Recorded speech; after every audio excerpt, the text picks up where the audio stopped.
Activate हो गई थी, जिसकी वजह से डीमन क्वीन और जोयंग दोनों उस रिंग के अंदर चले गए थे। और यहीं से नेक्स्ट एपिसोड की शुरुआत होती है, जहाँ हम डीमन क्वीन को देखते हैं जो टेलीपोर्ट होते हुए एक अलग ही जगह पे आ गई थी। और वो इधर उधर देखती हुई कहती है कि आखिर ये कौन सी जगह है और मैं यहाँ कैसे पहुँच गई। और अभी वो ये सब सोच ही रही थी कि तभी उसके पीछे पीछे जोयंग भी टेलीपोर्ट होता हुआ वहाँ पहुँच गया था। और वहाँ पहुँचते हुए जोयंग डीमन क्वीन से कहता है, तुम परेशान ना हो, ये लाइफ सेविंग इन्फॉर्मेशन है जो तुम्हारे पिता तुम्हारे लिए पीछे छोड़ के गए थे, ताकि अगर तुम कभी किसी खतरे में पड़ो तो ये इन्फॉर्मेशन तुम्हारी जान बचा सके। और ये कहकर जोयंग अपने सामने बने हुए पैलेस को देखकर कहता है, इंटरेस्टिंग। और उसके बाद जोयंग उस पैलेस को देखते हुए उसके अंदर जाने लगता है, जो देखकर डीमन क्वीन भी जोयंग के पीछे पीछे अंदर चली गई थी। वहीं उस पैलेस के अंदर हम कुछ लिटिल मॉन्स्टर्स को देखते हैं। और तभी डीमन क्वीन जोयंग को बताती है, इस पैलेस के बारे में मेरे फादर की डायरी में भी लिखा हुआ था, ये जेड आइस पैलेस है और अगर यहाँ पे कोई नॉर्मल कल्टीवेटर आ जाए तो उसकी पोज उसी वक्त आइस की तरह जम जाएंगी। मेरे फादर ने इस पैलेस को आज से 10,000 साल पहले बनाया था। और ये कहकर डीमन क्वीन कुछ सोचते हुए खुद से ही कहती है, कहीं ये जगह वही तो नहीं है जहाँ पे मेरे फादर ने मैजिक स्किल्स को हासिल किया था। डीमन क्वीन की ये बात सुनकर जोयंग वही रुकते हुए उससे पूछता है, तुम कौन सी मैजिक पावर के बारे में बात कर रही हो। जिसपे डीमन क्वीन जोयंग से कहती है, सीनियर मुझे लगता है आपको ये बात पता नहीं होगी, हमारे जैसे लोग जिन्हें लेस गिफ्टेड और नकारा माना जाता है, हमें अपनी लाइफ में अपने ही दम पे कुछ करके अपनी पावर्स को बढ़ाना होता है। और मेरे फादर भी उन्हीं लोगों में से एक थे, इसलिए मेरे फादर ने भी मैजिक स्किल्स सीखी थी, लेकिन वो मैजिक पावर को बर्दाश्त नहीं कर पाते थे, जिसकी वजह से उन्हें अपनी पूरी बॉडी में बहुत ज्यादा पेन होता था। लेकिन फिर भी वो अपने क्लैन की सलामती के लिए अपने इस पेन को भूल जाया करते थे। लेकिन इसके बावजूद एंड पे उनके अपने लोगों ने ही उन्हें धोखा देकर मार दिया था। और ये कहते हुए डीमन क्वीन काफी ज्यादा सैड हो गई थी। और जैसे ही डीमन क्वीन वहाँ पे बनी हुई एक दीवार पे अपना हाथ रखती है तो वहाँ पे कुछ अजीब सी आवाजें आने लगती है। ये सुनकर डीमन क्वीन अपने मैजिकल वेपन को बाहर निकालती हुई इधर उधर देखने लगती है। और तभी एक लिटिल मॉन्स्टर नीचे से उसके ऊपर अटैक करने ही वाला था, लेकिन जोयंग ने अपनी स्पिरिचुअल एनर्जी का यूज करके उस लिटिल मॉन्स्टर को ऊपर उठाते हुए उसे वहीं मार दिया था। और अब वो लिटिल मॉन्स्टर्स को देखकर डीमन क्वीन भी काफी ज्यादा सीरियस हो गई थी। और तभी वो लिटिल मॉन्स्टर्स चारों तरफ से इन लोगों पे अटैक्स करने लगते हैं, लेकिन उनमें से कोई भी जोयंग को छू तक भी नहीं पा रहा था, क्योंकि वो लिटिल मॉन्स्टर्स जैसे जोयंग के पास आते थे तो वो जोयंग के स्पिरिचुअल ऑरा से ही मारे जाते थे। लेकिन डीमन क्वीन के लिए उनके साथ फाइट करना बहुत ज्यादा मुश्किल हो गया था। और वो लिटिल मॉन्स्टर्स मिलकर डीमन क्वीन को नीचे खींचने लगे थे, जो देखकर डीमन क्वीन जोयंग से कहती है, सीनियर प्लीज मेरी मदद करें, ये मुझे नीचे बर्फ में खींचने की कोशिश कर रहे हैं। डीमन क्वीन की ये बात सुनकर जोयंग एक चुटकी बजाता है, जिसकी वजह से वो लिटिल मॉन्स्टर्स वहीं मारे गए थे। और डीमन क्वीन वापस ऊपर आ गई थी। और वो ऊपर आते हुए जोयंग को उसकी जान बचाने के लिए उसका शुक्रिया अदा करती है। और तभी हम उन सभी लिटिल मॉन्स्टर्स को देखते हैं जो आपस में मर्ज हो गए थे। और ऐसा होते ही वो लिटिल मॉन्स्टर्स एक बहुत बड़े मॉन्स्टर में ट्रांसफॉर्म हो गए थे। और उस मॉन्स्टर को देखकर जोयंग अपने मन में कहता है, इस मॉन्स्टर को देखकर मुझे ऐसा लग रहा है जैसे मैं इसे पहले भी जानता हूँ। और तभी वो मॉन्स्टर अपना सीना पीटते हुए गुस्से से अपना ऑरा रिलीज करता है, जिसे महसूस करके डीमन क्वीन हैरान होते हुए कहती है, कोई भी ऑर्डिनरी आइस मॉन्स्टर इतना ज्यादा पावरफुल नहीं होता, लेकिन ये मॉन्स्टर तो किसी भी ऑर्डिनरी आइस मॉन्स्टर से बहुत ज्यादा पावरफुल है। तो क्या इसका मतलब है ये एक एंशिएंट बीस्ट है। और ये कहकर डीमन क्वीन ने आगे बढ़ते हुए जाकर अपने मैजिकल वेपन से उस मॉन्स्टर के ऊपर एक बहुत ही ज्यादा पावरफुल अटैक कर दिया था। लेकिन उस मॉन्स्टर को डीमन क्वीन के इस अटैक से कोई भी फर्क नहीं पड़ता और उल्टा उसने रोल करते हुए डीमन क्वीन को ही पीछे फेंक दिया था, जिसकी वजह से डीमन क्वीन पीछे एक दीवार के साथ जा टकराई थी और उसकी हालत बहुत ही ज्यादा खराब हो गई थी। लेकिन वो मॉन्स्टर वहाँ नहीं रुकता, उसने दोबारा डीमन क्वीन के ऊपर अटैक कर दिया था, जो देखकर डीमन क्वीन काफी तेजी से मूव करते हुए किसी तरह उसके अटैक से बच गई थी। और उसके बाद उसने दोबारा उस बीस्ट के ऊपर अटैक कर दिया था, लेकिन उस मॉन्स्टर ने डीमन क्वीन को बहुत ही आसानी से पकड़कर उसे जोयंग की तरफ फेंक दिया था, जो देखकर जोयंग ने अपनी स्पेशल एनर्जी का यूज करते हुए डीमन क्वीन को गिरने से बचा लिया था, जिसके लिए डीमन क्वीन एक बार फिर से जोयंग का शुक्रिया अदा करती है। और तभी वो मॉन्स्टर जोयंग के ऊपर भी अटैक्स करने लगता है, लेकिन उस मॉन्स्टर के सभी अटैक्स जोयंग के पास पहुंचने के बाद वही खत्म हो जाते थे। और ये देखकर उस मॉन्स्टर को बहुत ही ज्यादा गुस्सा आ गया था, इसलिए वो खुद जोयंग को मारने के लिए आगे बढ़ता है। और उसने आगे बढ़ते हुए जोयंग को एक बहुत ही ज्यादा पावरफुल पंच मार दिया था, लेकिन वो अटैक जोयंग को लगता उससे पहले जोयंग ने अपनी स्पिरिचुअल एनर्जी का यूज करके अपने सामने एक शील्ड लगा ली थी। और उस मॉन्स्टर को अपने इतने पास देखकर जोयंग को भी याद आ गया था कि ये मॉन्स्टर कौन है। और ये कहकर जोयंग उस मॉन्स्टर से कहता है, हजारों साल पहले तुम्हारा मेरे साथ सामना हुआ था और तब मुझे लगा था कि तुम बहुत ही ज्यादा शोर मचाते हो, इसलिए मैंने तुम्हें हरा कर यहाँ भेज दिया था, पर मैंने ये कभी नहीं सोचा था कि तुम अभी तक भी जिंदा होगे। नहीं, उस मॉन्स्टर को तो जोयंग की बातों से कोई भी फर्क नहीं पड़ रहा था और वो अभी भी लगातार जोयंग पे 25 की बरसात किए जा रहा था, जो देखकर अब जोयंग को भी थोड़ा गुस्सा आ गया था, इसलिए वो अपने स्पिरिचुअल ऑरा को रिलीज करता है। और जोयंग के सिर्फ स्पिरिचुअल ऑरा से ही वो मॉन्स्टर वही मारा गया था, इवन उसकी पूरी बॉडी भी डिस्ट्रॉय हो गई थी, जो देखकर डीमन क्वीन बहुत ही ज्यादा हैरान हो गई थी। और वो हैरान होते हुए अपने मन में कहती है, ये सीनियर आखिर है कौन और क्या ये इतना ज्यादा पावरफुल है कि इसने अपने बिना हाथों का यूज किए ही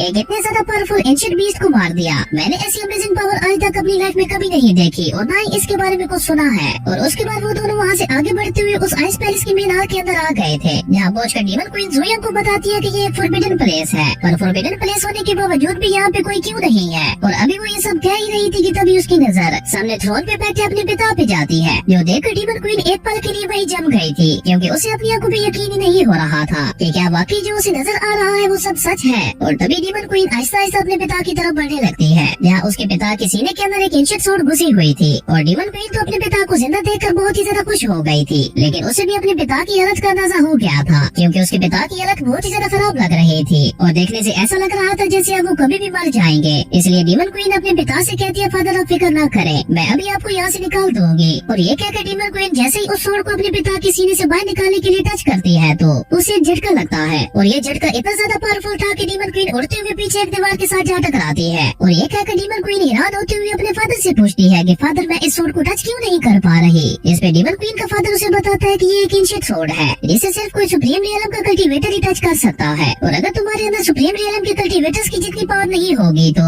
तुम इस स्वॉर्ड को कभी भी टच नहीं कर पाओगी। अपने पिता की ये बात सुनकर डीमन क्वीन काफी ज्यादा सैड हो गई थी, और वो सैड होते हुए अपने पिता से पूछती है, फादर क्या इसके अलावा कोई और रास्ता नहीं है इस स्वॉर्ड को आपके सीने से बाहर निकालने का। जिसपे उसका फादर कहते हैं शायद एक और रास्ता है। जिसपे डीमन क्वीन कहती है, फादर कौन सा रास्ता, प्लीज मुझे बताइए, मैं आपकी जान बचाने के लिए कुछ भी कर सकती हूँ, फिर चाहे उसके लिए मुझे अपनी ही जान क्यों न देनी पड़े। जिसपे डीमन क्वीन का पिता उसे बताता है कि ये स्वॉर्ड मैजिक को लेकर बहुत ही ज्यादा सेंसिटिव है, इसलिए अगर तुम अपनी प्योर मैजिक एनर्जी को इस स्वॉर्ड के अंदर ट्रांसफर करती हो तो हो सकता है तुम इस स्वॉर्ड को टच करते हुए इसे मेरे सीने से बाहर निकाल पाओ, लेकिन अगर तुमने ऐसा किया तो तुम्हारी मैजिक एनर्जी हमेशा हमेशा के लिए खत्म हो जाएगी। लेकिन डीमन क्वीन इस बात पे ज्यादा ध्यान नहीं देती, और उसने अपनी प्योर मैजिक एनर्जी का यूज करते हुए उस स्वॉर्ड को पकड़ लिया था, जिसके बाद वो अपनी फुल पावर का यूज करते हुए उस एंशिएंट स्वॉर्ड को बाहर निकालने की कोशिश करने लगती है, और वो स्वॉर्ड भी अब धीरे धीरे बाहर निकलने लगी थी, जो देखकर डीमन क्वीन का पिता बहुत ही ज्यादा खुश हो गया था। जो देखकर वो डीमन क्वीन से कहता, जल्दी करो, अब मैं और ज्यादा इंतजार नहीं कर सकता, अगर एक बार मैं यहाँ से फ्री हो गया तो मैं पूरे डीमन रियल में बिल्कुल भी शांति नहीं रहने दूंगा,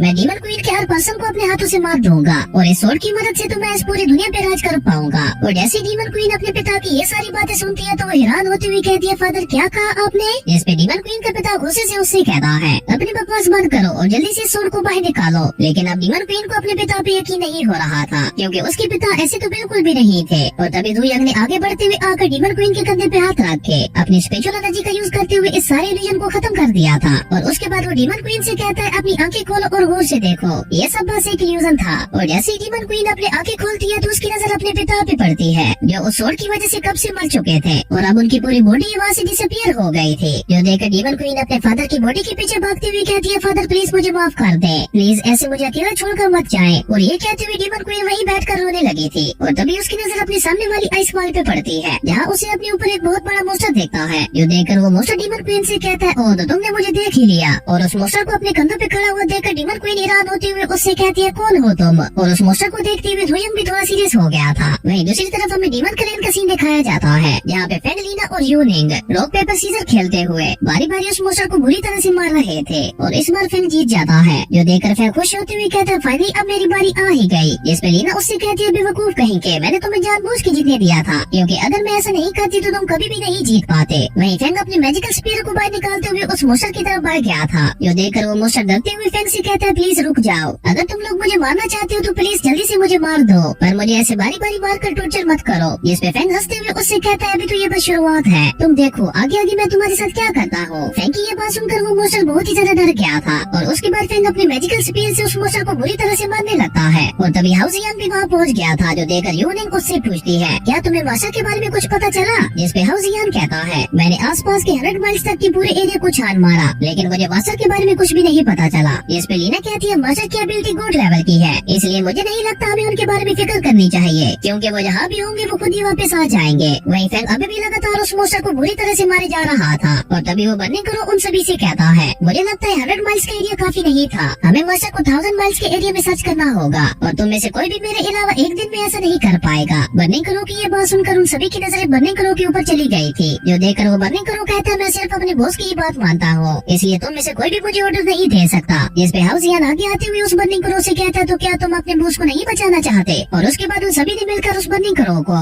मास्टर जुयांग को ढूंढने के लिए भेज दिया था, और वो बर्निंग करो वहाँ से जाते हुए कहता है, पत्नी टियालन सेट के सभी लोग मुझसे इतने ज्यादा काम क्यों करवाते हैं। और इसी के साथ हमारा ये एपिसोड यहीं पे खत्म हो